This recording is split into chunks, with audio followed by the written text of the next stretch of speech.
Hi friends, welcome back to my channel. நம்ம இன்றைக்கி என்னென்ன செடி வச்சுருக்கோம் அப்படின்றத நம்ம இந்த வீடியோவில் பார்க்க போகிறோம். ஆல்ரெடி எனக்கு வாங்கிட்டு வந்து ரோஸ் பிளான்ட்ஸ் எல்லாம் நல்லாவே பூக்கள் பூத்துருக்கு. ஒரு சில பூக்கள் பூத்ததுக்கப்புறம் அதை கட் பண்ணியுமே விட்டுட்டேன். இன்னொன்று ரோஸ் செடியில் வந்து குட்டியாக நம்மளுக்கு வந்து மொட்டுமே வச்சுருந்தது.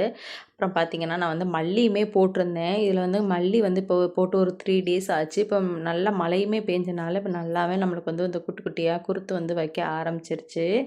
எல்லா மல்லியுமே ஓரளவு வந்து குருத்து விட்டுருச்சு. அப்புறம் பார்த்திங்கன்னா பக்கத்தில் வந்து நான் வந்து முள்ளங்கி போட்டிருந்தேன். அதில் வந்து முள்ளங்கியுமே நம்மளுக்கு வந்து முளைச்சிருந்தது. அதில் வந்து ஒரு பச்சை கொலை செடியுமே வச்சுருந்தேன். அது நல்ல ஒரு வாசனையாக இருந்தது. அப்புறம் பார்த்திங்கன்னா பட் ரோஸ் இந்த மாதிரி நான் வச்சுருந்தேன். அப்புறம் புதினாவுமே வச்சுருக்கேன். அதுவுமே இப்போ நல்லா தழுத்து வந்து நமக்கு வர ஆரம்பிச்சிருச்சு. இதில் வந்து ஒரு கீரை செடி ஒன்று வச்சுருக்கேன். அப்புறம் பார்த்திங்கன்னா ஓமவல்லி இலையுமே வச்சுருக்கேன். அப்புறமா குட்டி குட்டியாக அந்த நம்ம வைக்கிற சாமிக்கு வைக்கிற பூக்கள் எல்லாமே வைக்கலாம் அப்படின்றதுக்காகவே ஜாடியில் கொஞ்சம் விதையும் போட்டு வச்சுருந்தேன்.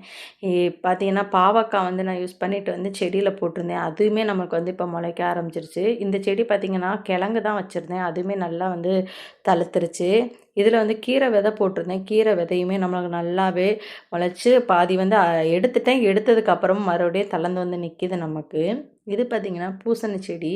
பூசணிக்காய் விதை போட்டு அதில் கொஞ்சம் லெமனுமே போட்டிருந்தேன். அதுவுமே லெமன் வந்து ஒன்று முளைச்சிருக்கு. அப்புறம் கத்தாழை வச்சுருக்கேன்.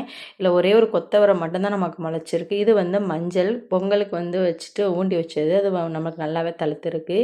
இது பார்த்திங்கன்னா பஞ்சு செடி. இது பஞ்சு எடுத்துகிட்டு வந்து விதை மட்டும் சும்மா போட்டிருந்தேன். அதுவுமே நம்மளை முளைச்சி நிற்கிது. இது கொடுக்காப்புளி சாப்பிட்டு விதை போட்டிருந்தேன். அதுவுமே நிற்கிது. இது பார்த்திங்கன்னா வல்லாரைக்கீரை. நான் இதுதான் ஒரிஜினல் வல்லாரை. இப்போயுமே வச்சுருக்க எல்லாமே தழுத்து இப்போ தான் நமக்கு வந்து வர ஆரம்பிச்சிருக்கு.